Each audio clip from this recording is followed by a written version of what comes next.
आज आप लोग सोच रहे होंगे कि मेरे साथ मेरे हस्बैंड हैं। जी हाँ। अ, आज मैंने ना इनको ऑफिस से जल्दी बुला लिया था क्योंकि मेरे को ना बहुत सारे ना कमेंट्स आए थे मेरे यूट्यूब व्लॉग्स पे कि प्लीज आप अपने बारे में बताओ, आप कहाँ से आए हो, कहाँ से बिलोंग करते हो, कितने साल आपको हो गए हैं स्विट्जरलैंड में, आपका प्रोफेशन क्या है। एंड बहुत सारे ऐसे कमेंट्स ना मेरे पास कई सारे आए थे और कई वक्त से आ रहे हैं। सो द थिंग इज, मैंने ना यूट्यूब तो शुरू कर दिया बट मैंने ना कभी अपना इंट्रो ही नहीं दिया। So I thought, actually we thought कि क्यों ना आज हम अपना इंट्रोडक्शन व्लॉग बनाते हैं, जिससे कि ना लोग हमें जान पाए। और उससे पहले मैं आप सबको थैंक यू बोलना चाहती हूँ कि थैंक यू सो मच, क्योंकि मेरे हो चुके हैं 3000 सब्सक्राइबर्स। सो उसके लिए I am just really really grateful to you and to my God कि मैं यहाँ तक पहुंची और आप लोगों ने सपोर्ट किया मेरे को। Thank you so much for that. It was such pretty hard, and because of your support, guys, she reached till here. And thanks for your love. शुरू करें। हाँ, let's. एवरीवन, कैसे हैं आप सब? आई होप सब अच्छे होंगे and welcome back to my channel desi Desi मोम इन Moment, स्विट्जरलैंड। Switzerland. तो आज का ना व्लॉग विवेक ही शुरू करेंगे। आज हम अपनी जर्नी के बारे में बताने वाले हैं। आई थॉट क्यों ना विवेक पहले जर्नी अपनी शुरू करें, अपने बारे में सब कुछ बताएं और फिर मैं बताऊंगी। एक एक करके हम चीजें बताएंगे। शुरू करें। हाँ, let's start then. Let's Yes. Start. Hi everyone. जैसे कि आप मुझे जानते हो, मेरा नाम विवेक है। बेसिकली मैं इंडिया में फरीदाबाद से बिलोंग करता हूँ, एंड मैंने अपनी स्कूलिंग और ग्रेजुएशन जो कि बैचलर्स है वो मैंने इंडिया से ही की थी। इन 2013 मैंने मूव किया था जर्मनी में। मैं ऑलरेडी प्लान कर चुका था कि that I wanted to study higher, so for that reason 2013 में मैं जर्मनी आया था मास्टर्स करने के लिए। मैंने मास्टर्स बेसिकली की थी कंप्यूटेशनल इंजीनियरिंग में, बट जो मेरी स्पेशलाइजेशन है वो है basically electronics and electronics engineer. And for 3 years I was there in Germany. Rostock University है जहाँ पे मैंने पढ़ाई की थी। It's very top of the Germany, and it's a pretty good university. And there I was like I did also some internships during this time. और उसके बाद 3 साल के बाद मैंने तुरंत like after 2 months I found a job and I started working in a company. It was a startup company जो कि मैंने जर्मनी में म्यूनिक में जॉब की थी 3 months. And during that time मैंने वहाँ पर मैंने सोचा था कि मैं और कंपनीज में भी अप्लाई करता हूँ because I was thinking to get a good one as well. So luckily मुझे स्विट्ज़रलैंड में एक अपॉर्चुनिटी मिली, and it was just a random like click. I never thought कि मैं स्विट्ज़रलैंड में अप्लाई करूँगा, but it just got I just got an application, I just applied there. And उनका फिर कॉल आया, and after that they asked me to conduct an interview, so I went there. और उसके बाद 2016 सितंबर में मैंने अपनी मास्टर्स कंप्लीट की थी। 2016 में मैंने क्या कहते हैं अपनी ये जर्नी स्टार्ट की थी जॉब की, and I give an interview in Switzerland दिसंबर में एप्पल में। तो वहाँ पे मैंने इंटरव्यू दिया, and after that was lucky enough like I got selected. And अप्रैल 2027 में मैंने अपनी जॉब स्टार्ट की थी स्विट्जरलैंड में। उससे पहले 3 महीने मैंने जैसे आपको बताया मैं म्यूनिक में था, 3 मंथ्स मैंने वहाँ पे भी काम किया था। एंड आफ्टर दैट 2017 से मैं यहाँ पर हूँ, being an electronics engineer. And so far journey is so good, and Switzerland in itself is pretty good. And it's now been 8 years now, पूरे 8 साल हो चुके हैं यहाँ पर मुझे। After that during that time 2 साल रहने के बाद I got married, and after that Nishtha will start कि कब हमारी शादी हुई and how she came here, she can tell you that. So मैं अपने बारे में बताती हूँ। मेरा नाम है निष्ठा गर्ग और मैं हमारी शादी हुई थी 2019 नवंबर में हुई थी। और उसके बाद ना 2020 में मैं यहाँ आ गई थी, फरवरी 29 फरवरी। मेरे को ये डेट स्पेसिफिक इसलिए याद है क्योंकि उसके 10 दिन के बाद ही लॉकडाउन शुरू हो गया था, है ना। समय 10 या 11 मार्च को शुरू हो गया था। यहाँ पर आ गई थी मैं 29 फरवरी को, और तब से ना हम दोनों की जर्नी शुरू हुई थी क्योंकि जैसे ही हमारी शादी हुई थी, विवेक कुछ 25 या 30 दिन के बाद आप आ गए थे, ऑलमोस्ट 1 महीने के बाद। He was in Swiss and I was in India. तो ये थोड़ा सा हमारे लिए टफ टाइम था क्योंकि एक दूसरे से अलग रहे थे and we were just on a call, हमेशा कॉल पे ही रहते थे, एक दूसरे से बातें करते थे। बट जब मैं आई यहाँ पर 29 फरवरी को, तब से हमारी जर्नी शुरू हुई एक साथ, और हमने स्विट्जरलैंड एक्सप्लोर करना शुरू किया। तब तक विवेक ने भी इतना नहीं किया था। वो बोलते हैं ना, जब तक लड़की नहीं आती है ना लाइफ में, तब तक कोई लड़का एक्सप्लोर नहीं करता है चीजें। ऐसे ही कुछ विवेक के साथ दैट था। Is true. मतलब एक आधी कंट्री मैंने की थी, बट हाँ, most of the countries I went with निष्ठा, दैट्स ट्रू। यस, तो उस दौरान ना, जब तक हम एक्सप्लोर कर रहे थे, सब कर रहे थे, तब उसी के समय मैं जॉब्स भी फाइंड कर रही थी। और अब मैं आती हूँ कि मैंने क्या किया है। तो बेसिकली मैंने इंडिया में ही अपनी बैचलर्स और अपनी मास्टर्स खत्म करी है। मैंने मास्टर्स करी है ह्यूमन रिसोर्सेज एंड फाइनेंस में, और उसके बाद तुरंत बाद ही मेरी मास्टर्स खत्म ही हुई थी, and then we got married. Yes. तो मैं यहाँ आ गई थी। उससे पहले मैंने कोई जॉब वगैरह कुछ नहीं करी थी, तो थोड़ा बहुत मेरे को इंटर्नशिप वगैरह से एक्सपीरियंस था, उसके अलावा कुछ भी नहीं था। जब मैं यहाँ आई, जॉब्स ढूंढी, एक्सप्लोर किया, जॉब्स ढूंढी, तो मेरे को समहाउ एक जॉब भी मिल गई थी, जो कि हम दोनों को सेम ही कंपनी में मिली थी जॉब। Right, right. एंड शायद इसमें मैं विवेक को भी थैंक यू बोलूंगी, क्योंकि उनके रेफरेंस से, क्योंकि विवेक को काफी समय हो गया था। और जब आप ऐसी कंट्री में रहते हो ना, तो रेफरेंस बहुत इंपॉर्टेंट होता है। आपके पास आपकी डिग्री है, सब कुछ है, आप बहुत इंटेलिजेंट भी हो, but reference is also a very good thing कि आपके पास हो। और रेफरेंस के थ्रू मेरे को जॉब मिल गई थी। मैं ये नहीं बोलूंगी मेरे को आते ही कोई मैनेजमेंट वगैरह में जॉब मिली थी। मैंने आते ही मेरे को प्रोडक्शन में जॉब मिली थी। मैंने प्रोडक्शन में कुछ 2 साल जॉब करी थी। हुँ। बट मीन वाइल मैं ना, जब मैंने ज्वाइन किया था प्रोडक्शन, अपना ये वाला फील्ड, तो इसमें ऐसा होता था कि 8-8 9-9 घंटे खड़े होना पड़ रहा है, एंड आई एम वर्किंग। तो उन लोगों ने ना देखा कि इसके पास एक्सपीरियंस आ रहा है इसको, and she is learning things. तो उन्होंने ना मेरे को प्रोडक्शन से सेल्स प्रोडक्शन में डाल दिया था। और वो मेरे को काफी काम देने लग गए कंप्यूटर वगैरह का। वो लोग मेरे से पूछने लग गए, बातें करने लग गए, और वहां पर पूरा एटमॉस्फेयर सिर्फ स्विस के ही लोग थे। तो मेरे लिए ना ये चीज बहुत डिफरेंट हो गई थी, हुँ। कि एकदम से मतलब इंडिया से स्विस आना, और कल्चर डिफरेंट हो गया था। लैंग्वेज भी इतनी मेरे को आती नहीं थी। इंडिया से सीखी थी मैंने तो, बट जब आप रियलिटी में यहाँ आते हो, तो वो बिल्कुल अलग होती है। मतलब उनका बोलने का ढंग। के बाद 2021 में मेरा बेटा हो गया था युवान, जो कि आप मेरे सारे व्लॉग्स में देखते ही होगे। वो हुआ था नवंबर में। तो अभी वो है 4.5 साल का। और फिर उसके बाद हम लोग सिटी मूव हो गए थे। उससे पहले ना हम लोग रहते थे एक छोटे से टाउन में, जो कि है एपेंसिल। और फिर हम लोग आ गए सेंट गार्लन में। जब हमारा बेटा हुआ, उसी के बाद हमने तुरंत हुँ। ही शिफ्ट कर लिया था, तुरंत, यस। क्योंकि विवेक की जॉब चेंज हो गई थी। विवेक ने आई मीन जॉब चेंज कर ली थी। और फिर उसके बाद आई वाज एट होम, क्योंकि युवान को संभालना भी था, कोई फैमिली वगैरह थी नहीं। सो 1 साल तक मैं घर पर थी। 1 साल के बाद मैंने दोबारा काम शुरू किया, जो कि था मैनेजमेंट में, क्योंकि उस दौरान ना मैंने थोड़ा बहुत एक्सपीरियंस गेन कर लिया था। और छोटे मोटे ना यहाँ पर क्रैश कोर्सेज थे, क्योंकि मैं चीजें एक्सप्लोर करने लग गई थी, और ऑनलाइन भी मैंने काफी चीजें सीखी थी। कि क्योंकि ना, जब आप इंडिया से आते हो, तो सिर्फ इंडिया की पढ़ाई इनफ नहीं होती है। तो मैंने जब यहाँ आई, मैंने लोगों से बातें करी, बैठी लोगों के साथ, तो आई गॉट टू नो कि यहाँ पर और भी चीजें हैं जो मैं कर सकती हूँ। डिग्री करना तो थोड़ा मुश्किल हो गया था, बट जो छोटे छोटे कोर्सेज होते हैं वो मैंने करना शुरू किया। तो उसके बाद मेरे को यहाँ पर जॉब मिली थी।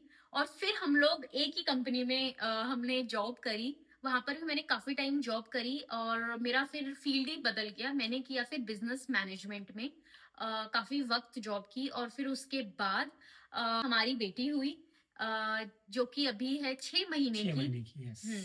और वो हुई थी लास्ट ईयर सितंबर में, 2025 में। और उसका नाम है डिया, और वो बहुत ब्यूटीफुल है। एक चीज़ मैं हाइलाइट करना हम्म। चाहता हूँ, ये जो जॉब्स है ना, लाइक निष्ठा सेड रेफरेंस वाली, ये इसलिए वो कह रही है कि ना इट्स नॉट दैट ईज़ी। उसका रीज़न ये है कि ना जो स्विस है, या जर्मनी है, या कोई भी कंट्री है यूरोप में ना, यहाँ पे ना इंग्लिश नहीं चलती है। एंड जो हमारी पढ़ाई है वो मेनली इंग्लिश में है। तो ईदर आपको या तो जर्मन बहुत फ्लुएंट करनी पड़ेगी, तभी आपको जॉब मिलेगी। और यहाँ पे ना जो आपकी पढ़ाई है, जो इंडिया की पढ़ाई है, यहाँ की पढ़ाई में ना बहुत फ़र्क है। हम्म। तो ये अपनी जो यहाँ की पढ़ाई है ना, उसको ज़्यादा प्रेफ़रेंस देते हैं। तो अगर यहाँ की आप पढ़ाई कर लेते हो, जैसे फॉर एग्ज़ाम्पल मैं आइडिया दे रहा हूँ आपको, कोई भी वाइफ़ आ रही है, या कोई भी हस्बैंड आ रहा है स्विस में या जर्मनी में, तो I would highly highly recommend to them कि वो सबसे पहले आके ना as soon as possible German सीख लें। मुझे पता है it's not that easy and पैसा भी इसमें जाता है। रियली एडवाइस देम और आई रियली गाइड देम कि वो जर्मन सीखें। एंड उसके साथ-साथ ना अगर उनको लगता है कि कोई आस-पास यूनिवर्सिटी है, जो कि उनको एक छोटा-मोटा कोर्स करवा सकती है like for 6 months, for 1 year, it's perfect for them. जैसे ना आप वो कोर्स कर लेते हो तो यू कैन ईज़िली इंटीग्रेट। तो ये मुझे बाद में रियलाइज़ हुआ that it's pretty good and I can recommend to whoever is coming to Suez or Germany. So ये एक चीज़ थी, इस वजह से रेफरेंस मस्ट है अगर जो आपने कोई कोर्स नहीं किया है जर्मनी में, स्विस में, तो it's that's why it works out, but it works out अगर आपके अच्छे कनेक्शंस हैं ऑफिस में या कंपनी में, तो डेफिनेटली इट वर्क्स आउट।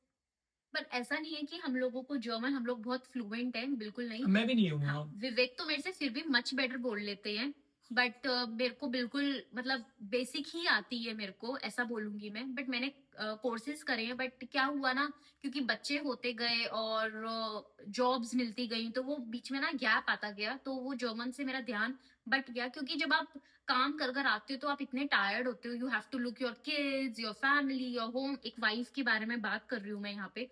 तो हाँ, बिकॉज़ यहाँ पे ना आपको सभी खुद देखना है। हाँ। There is no one like दादा-दादी, नाना-नानी कोई है नहीं। हुँ। और ऊपर से यहाँ पे अगर आप बच्चों को कहीं और भेजते हो तो it's very expensive. Even though like युवान जाता है एंड मैं उसपे भी बाद में आऊँगा, बट अगर आप वो नहीं कर रहे हो तो you have to take care of each and every single thing by yourself. चाहे वो घर से रिलेटेड कुछ भी हो, हुँ। Everything you have to do it by yourself. There is no maid, और देयर इज़ मेड बट वो वे एक्सपेंसिव है एंड इट्स नॉट ईज़ी या हम उसको या कोई ईज़िली उसको अफ़ोर्ड कर सके। It's very expensive. तो ना काफ़ी लोगों ने मेरे से ये भी पूछा था कि दीदी आपका ना वीज़ा कौन-सा है? मतलब जब आप स्विस आते हो तो वीज़ा कौन-सा होता है? देखो, मैं तो यहाँ पर शादी के बाद आई थी, सो ऑफ कोर्स मेरा तो डिपेंडेंट वीज़ा था। मैं विवेक के ऊपर डिपेंड होकर आई थी। तो डिपेंडेंट वीज़ा मेरा है बी, और ये हर साल मेरे को, हर साल ना? तो हर ये साल रिन्यू होता है। हर साल ये रिन्यू होता है। आपको ऑफ़िस जाना पड़ता है और आपको दिखाना पड़ता है, एंड वो रिन्यू कर देते हैं आपका। विवेक जब आए थे तो आपका कौन-सा था? हाँ, ये भी एक चीज़, मैं जब जर्मनी से मैंने पढ़ाई की थी आफ्टर 3 इयर्स, जो मुझे जो स्विस में सबसे पहले वीज़ा मिला था उसका नाम है L. L is something like, आप ऐसा कंसीडर कर सकते हो कि that you are bound with the company terms and conditions, that you can not change the company and city भी आप छोड़ के नहीं जा सकते हो। तो मेरा 2 साल वो रहा था। शायद वो डिपेंड करता है, बट 1 साल तो मिनिमम रहता ही रहता है वो लोगों का। तो मेरा 2 साल था एंड आफ्टर दैट मेरे को बी मिला। बी का मतलब होता है you are a temporary residence, not a permanent one, temporary. तो बी जब मैं रहा था तो बी 5 साल रहने के बाद बी के साथ, तो total in case like L for 2 years and B for 5 years. तब मैंने अप्लाई किया परमानेंट रेसिडेंस के लिए, जिसको हम वीज़ा सी बोलते हैं स्विस में। तो अभी एट द करंटली मेरे पास सी है, परमानेंट रेसिडेंस, जो कि मुझे लास्ट ईयर ही हुआ है, बिकॉज़ मैंने आपको बताया मुझे यहाँ पे 8 साल हो चुके हैं, तो लास्ट ईयर ही मैंने अप्लाई किया था, तो आई गॉट नाउ सी। तो अब मैं परमानेंट रेसिडेंस। और ऐसा नहीं है कि आसानी से मिल जाता है वीज़ा, क्योंकि मैंने ऑलरेडी एक एग्ज़ाम दे दिया है वीज़ा सी के लिए, और उसमें ना मैं पास नहीं हो पाई थी। मतलब कुछ नंबर्स से मैं रह गई थी। It's a German exam. Basically आपको ना बी1 लेवल का जर्मन एग्ज़ाम देना हुँ, होता है, और बी1 इज़ लाइक मोर और लेस आपको ग्रामर समझ आती है, उसको हम बी1 कहते हैं। हुँ, जैसे हमारी इंग्लिश में ना फ्लुएंट तो नहीं बोलूँगा मैं, बट इतना है कि आप you can understand easily someone else and आप उसको थोड़ा बहुत रिप्लाई कर सको। प्रॉपर नहीं, बट कोई नहीं, इतना चलता है कि थोड़ा बहुत हो सके। और अच्छी बात क्या हुई कि जब मुझे यहाँ पे सी मिल गया, स्ट्रेट आफ्टर दैट युवान एंड दिया को भी, दोनों को सी मिल गया। क्योंकि जो मेन होता है, चाहे अगर निष्ठा मेन होती, मेन इन द सेंस अगर मैं इंडिया में रहता और यहाँ पे आता, तो जो निष्ठा को होता, वो उसको मिल जाते बच्चों का। अभी क्या है ना, जो भी पेरेंट का हाईएस्ट होगा, वो बच्चों के पास ऑटोमैटिकली आ ही जाएगा। तो मेरे पास सी है, तो दोनों बच्चों के पास सी है। तो हो अब ये है कि हमारी प्लानिंग यही है कि इस साल के एंड तक विल ट्राई कि निष्ठा को थोड़ी जर्मन इम्प्रूव करनी है, and after that she can easily do it, because now she is already 6 years in Switzerland, hmm, and उसके साथ-साथ वो कभी भी अप्लाई कर सकती हैं। तो she has that freedom, yes. Yes. So far, it's good in Switzerland and I really enjoy in Switzerland, and यहाँ का वर्किंग एटमॉस्फेयर भी बहुत अच्छा है, एंड ये निष्ठा ने भी एन्जॉय किया है यहाँ पर। यहाँ पे हेक्टिक नहीं होता, लाइक जो आपका टाइमिंग है, आप उसमें काम करो and then you can enjoy your day. तो एक बहुत अच्छी चीज़ मानी जाती है यहाँ पर। ना मेरे से ये भी पूछा था कि white collar job, blue collar job मतलब कैसी होती है? तो देखो, जो व्हाइट कॉलर जॉब है वो तो इजी गोइंग है, मतलब आप सुबह गए शाम को आ गए, और कभी कभी उसमें ना शिफ्ट नहीं होती, क्योंकि यहाँ पर ना शिफ्ट बहुत होती है। तो जो हमारी व्हाइट कॉलर जॉब थी हम दोनों की, तो उसमें शिफ्ट नहीं थी, बस मंडे टू फ्राइडे हम करते थे जॉब, और उसमें भी हम लोग 2 या 3 दिन करते थे होम ऑफिस, बाकी सैटरडे संडे यहाँ पर कोई आपको डिस्टर्ब नहीं करता है। बाकी लोगों ने ना मेरे से ये पूछा था, how about blue collar job. Blue collar job में काफी तरह की जॉब्स आती हैं, है ना, जैसे कि जैसे कि प्रोडक्शन से रिलेटेड सारी जॉब्स ब्लू कॉलर में आती हैं। वेटर्स की जॉब है या क्लीनिंग है, ये सब ना लाइक, और कंपनी में जितनी भी प्रोडक्शंस की जॉब है ना, जिसमें you don't have to think a lot, and वो आपको पता ही फिजिकल है, वर्क जिसको फिजिकल वर्क ज़्यादा है, या कंस्ट्रक्शन जॉब्स हैं, या फिर पेंटिंग जॉब्स हैं, पेंट जॉब्स हैं, ये सारी की सारी आती है आपकी ब्लू कलर जॉब्स में। एंड इनका जो पे स्केल है वो भी अप्रोक्सीमेटली वेरी करता है, बट इतना ज़्यादा नहीं है। स्विस की बहुत अच्छी पे स्केल है, just to let you know. अगर आप कभी भी प्लान कर रहे हो और आपको डाउट है कि कितना यहाँ पे सैलरी रहती है लोगों की, तो मैं आपको ब्लू कॉलर की जॉब्स के बारे में बता सकता हूँ दैट दे कैन रफली get, this is the minimum they can get which is 3,200, that's a minimum per month francs. तो अगर आप उसको मल्टीप्लाई करोगे 120 रुपीज से, तो आपको पड़ता है करीब करीब 3.5 लाख रुपए समथिंग, वो आपको महीने का मिलता है। बट इससे ज़्यादा ही है, ये मुझे लगता है थोड़ा ज़्यादा हो गया होगा।